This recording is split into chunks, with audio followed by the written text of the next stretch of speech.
mais uma reflexão, um tempo para conhecermos a vontade de Deus através das Escrituras. Bem-vindo a mais essa reflexão. Nós podemos observar no livro de Apocalipse várias situações, especialmente ali quando ele está escrevendo as 7 igrejas, coisas importantes que a gente talvez não perceba ou não se atente, mas que nos ensina e que nos traz muito entendimento da maneira de nosso Deus agir. Escrevendo a carta, mandando escrever a João escrever a carta à igreja da Filadélfia, ele diz algumas coisas que realmente fazem a diferença e que a gente precisa crescer no entendimento. Sobre a questão de ser coluna no santuário de Deus. Diz assim lá em Apocalipse 3, versículo 10 ao 12. Você guardou a palavra da minha perseverança. Por isso também eu o guardarei na hora da provação que há de vir sobre o mundo inteiro, para pôr à prova os que habitam sobre a terra. Venho sem demora. Conserve o que você tem, para que ninguém tome a sua coroa. Ao vencedor farei com que seja uma coluna no santuário de Deus, e que dali jamais sairá. Gravarei sobre ele o nome de meu Deus, o nome da cidade do meu Deus, a nova Jerusalém que desce do céu, vinda da parte de Deus, e o meu novo nome. O que a gente precisa entender é que quando dependemos ou quando reconhecemos nossa dependência plena do Senhor, Ele nos preserva nas provações, nas lutas, nas dificuldades, Ele nos guarda.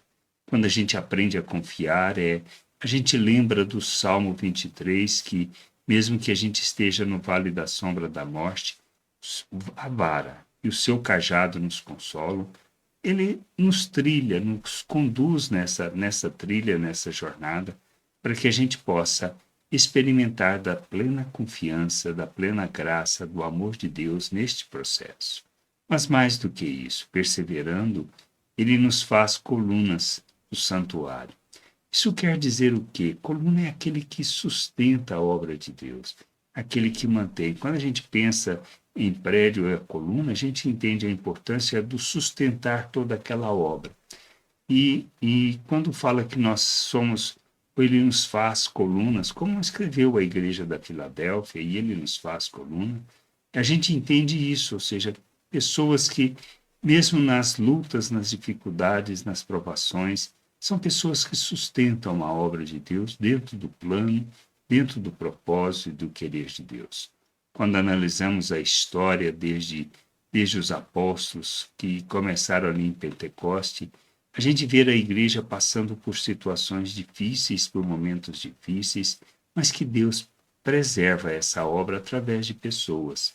Muitos, talvez anônimos, que a gente talvez nunca ouviu falar ou que viremos a conhecer simplesmente naquele dia. Pessoas talvez que não compreenderam tudo, não entenderam tudo, mas que foram responsáveis por preservar tudo isso que é a Escritura, todo o conhecimento da vontade de Deus, mesmo na época mais escura da igreja.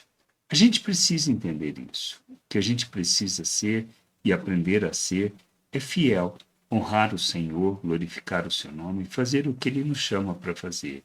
Fazer com o coração alegre, certo de que Ele nos conduz na jornada, Ele nos ensina, Ele nos chama, Ele nos mostra o caminho a seguir.